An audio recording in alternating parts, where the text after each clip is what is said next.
Okay guys, how you doing? Today this video is just going to be me messing around. I've just been messing around today, and sometimes you just have to go with the flow and just do what you feel like doing, researching, exploring, discovering, and that's what we're going to do today. Just go with the flow and see what happens. So I encourage you to explore. So let's select the pen tool, draw some flowy squiggly lines. Do as many as you like, or as little as you like. But these can all be moved at any stage, and we can move them after.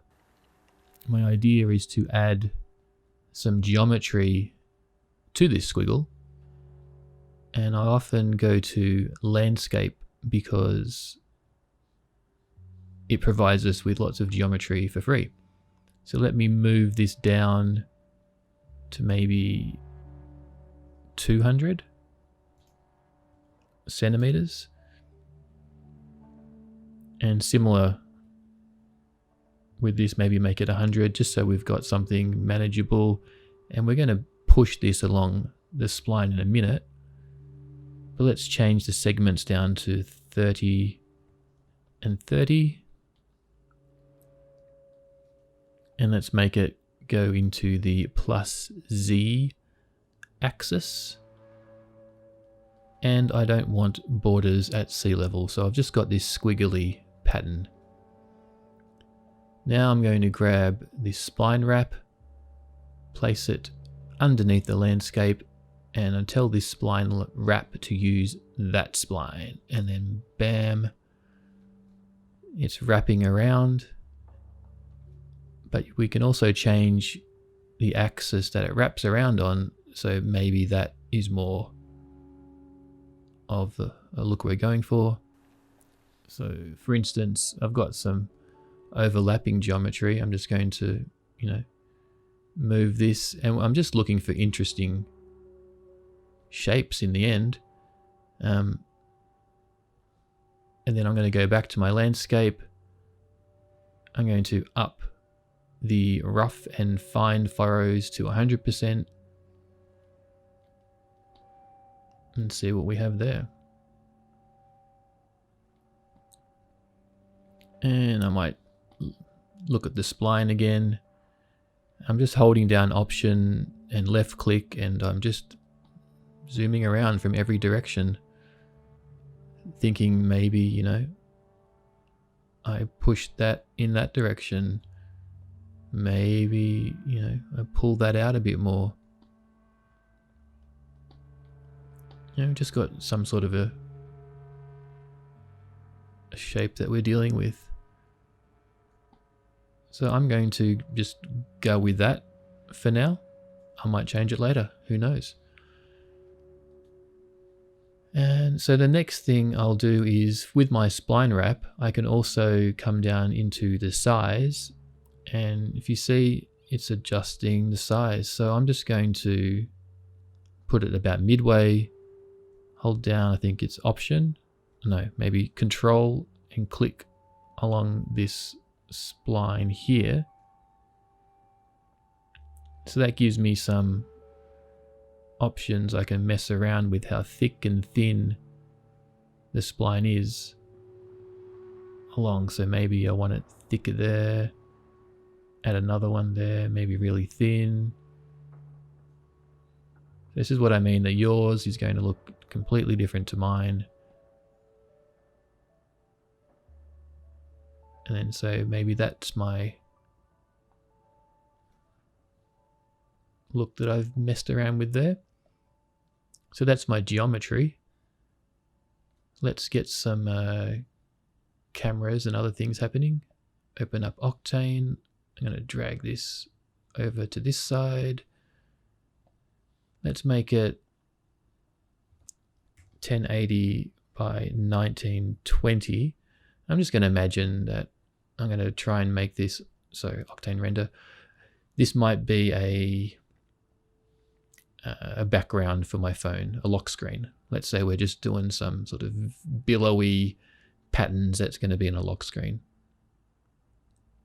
I'm going to put this on path tracing straight away, change this to 256 and the GI clamp to 4.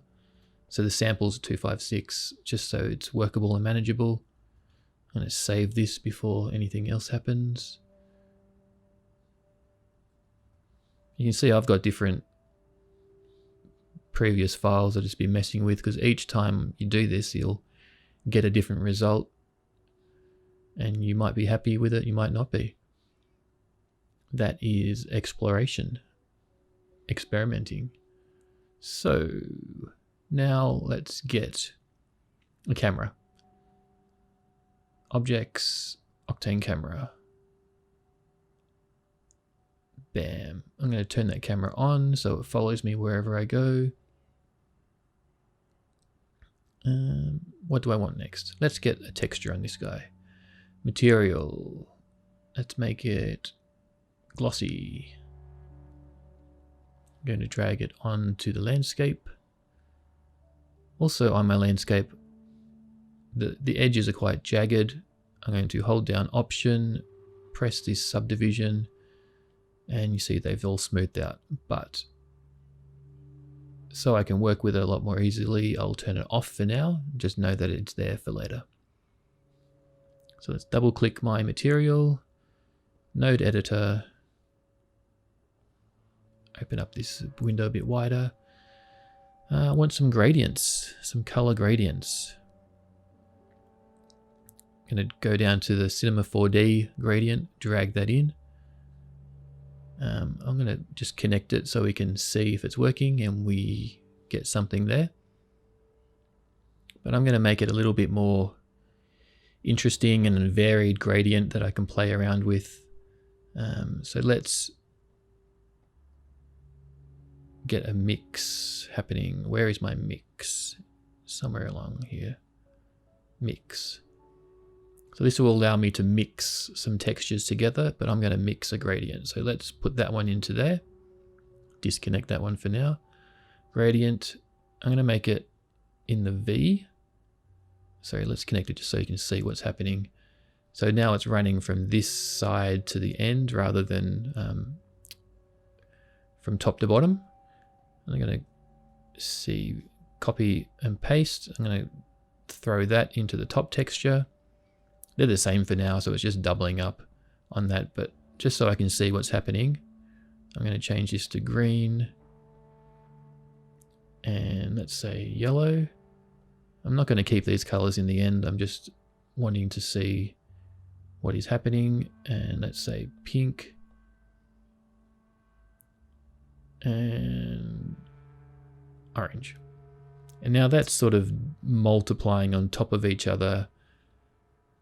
And what I want is it not to do that. So if I go to the amount, if I drag all the way there, it's the first texture, drag all the way to the right, it's the second texture.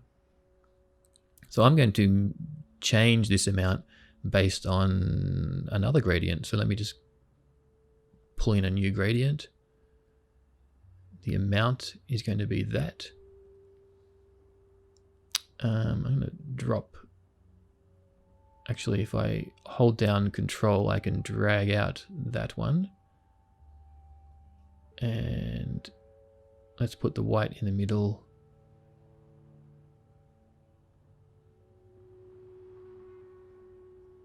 There, so it has a sort of a looping gradient, goes to black, starts from black again, goes to white. So now it's mixing our colors which are in the 2D vertical space with a gradient which is in the horizontal space. And if we look at this little thumbnail image here, you can see all these colors are sort of spread across differently. So that's what I'm going to keep for now, but I know I'm going to change these colors later on. I'm going to drop in a plane. I'm going to put it in the Z axis. And I'm going to drop that into my camera. So where is it? There. So it's underneath the camera, so it's parented. And so I can see my camera. I'm going to press T, I'm going to drag out so it's a nice big background plane. Press E again, and I'm going to come across and I'm going to click that, which will zero out the PSR. So it's going to align it directly to my camera. So if I pull it back in the Z depth now, it's going to stick perpendicular to my camera, so the background is always at a right angle or in exactly the backdrop of my camera. I'll press T again. I'm going to make that huge so it's far enough away from my object but always in the background.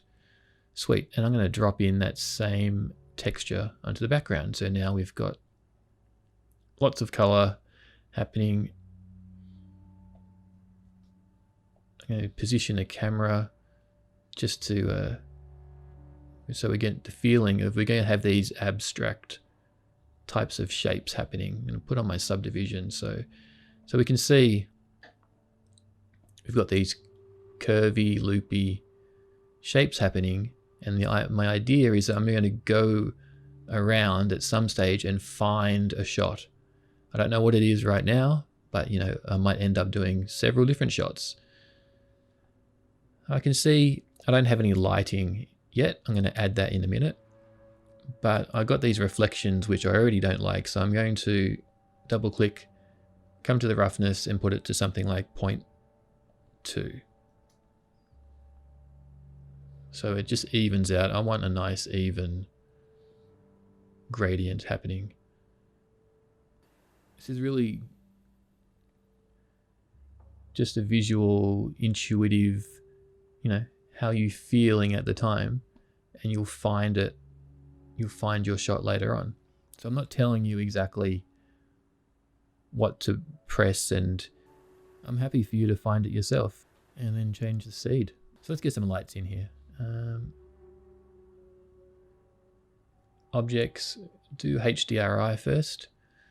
Select it. It's black because it's error loading a texture. Let me go grab a custom texture. So let me show you where I got that from. I brought it up. So I just typed in HDRI free indoors. I found this pack here. It brought me here. You can put in $0 and it's just a pack of these free studio lights. And I think I'm using this first one or something similar to that. Yeah, that's all I've got.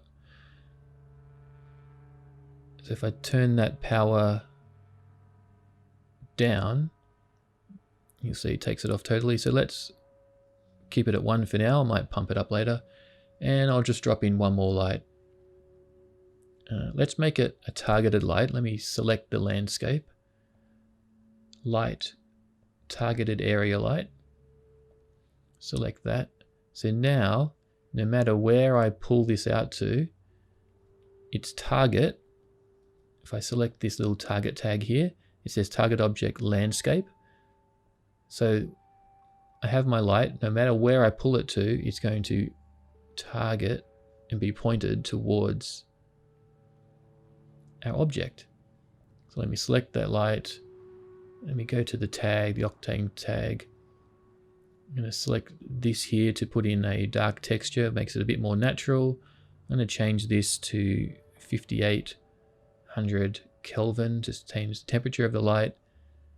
And I'm going to go back into my camera. Zoom out a little bit so I can see. And so now if I take the power of the HDRI light, I can move this around and see how it's affecting my scene. Press T, I want it a lot bigger. Press E, I can drag it out in any direction and it will stay pointed. So maybe that's something I like. Some light and shadow, maybe just from the top is nice. Yeah, it gives some definition of the shape. And then I'm going to bring back my HDRI so the scene's nice and bright. There we go. I just want some flowy, mergy, gradient patterns happening. So that's it. So I've got my camera. Let me find a shot. Let me find an angle. And already there is quite nice. I might call that an angle. So I might want to rotate. So I'm just holding down Option and moving around. You can use these keys up here. But I want to firstly go to like a telephoto lens, say 135. Use this to zoom out. Oh, it's gone black. That's because I've now rotated my camera behind my light. So I'm going to select my light, visibility, camera visibility, and turn that off. I'm also going to press the F for focus. I'm going to click on that so it focuses there. Actually, you can see in the top view how when I pressed it, it's actually focused on the light because the light's in the way. So let me turn off that. And now the camera plane is at the object. Turn the light back on. And there's intersecting geometry. Yeah, I don't want that intersecting geometry, so let me get my spline.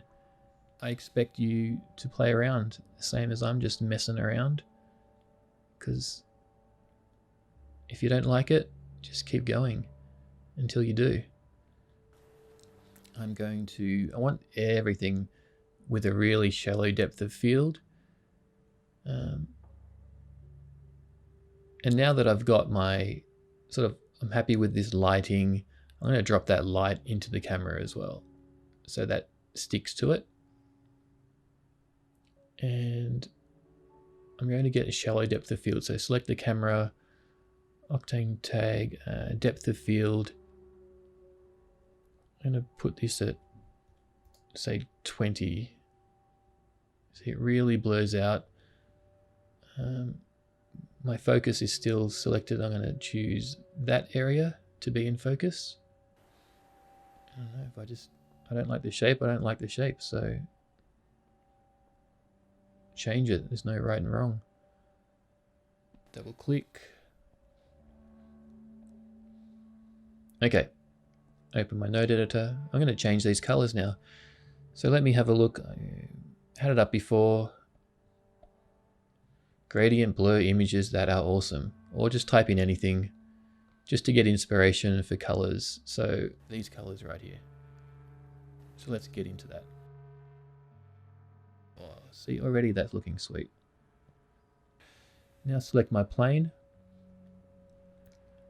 So you could be anywhere in the world now. I don't know which axis my camera is on. If I'm pointing up or down, it doesn't really matter. I'm just trying to get inspiration from what's in front of me on the screen. I want you to experiment. I want you to experiment with everything, those colors, the shapes. Just keep meddling, messing until you are happy. And if you're not happy, then keep going. It's not set in stone. None of this stuff is. See, I'm making more sort of furrows now, width segments. It's increasing my fidelity of how that's moving. It's not wrong. I keep telling myself it's not wrong. And there's always the undo. I'm just messing. I'm just playing around. And I get this. I think there's all this. I can see in here. There's this orange light. I'm going to take this gamma down to 0, so it takes out some of that orange hue out of it.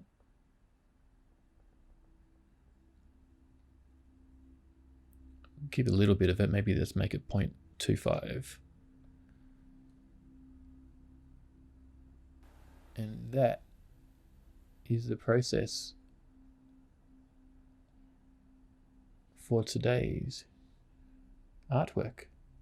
But then once I've got this shot, I'm going to render, and then I'll rinse and repeat. I'm going to hold down Control, copy that whole camera setup, hold down Option, double click these traffic lights to hide the first group of cameras. So now I've got a new camera. I'm going to select that one, new light and new plane. And then so I've got the first one saved, and now I'm going to go find another shot. We're just finding the shots today. There's no pressure. And that could be my second shot. And I'll just rinse and repeat. I'll keep doing that. And I want you to keep doing that as well. Finding a new shot, focusing. Oh, and if you don't know how to render, just save, find a location, and hit this render button right up here. Before I do that, I usually pump up the max samples to be quite high. So that's what I'm going to do before I get out of here. You can message me on @mankind on Instagram, but this is the process of how to get this. It's just the mood. Have fun, show me what you do, and get to it. Catch you later, guys. Bye.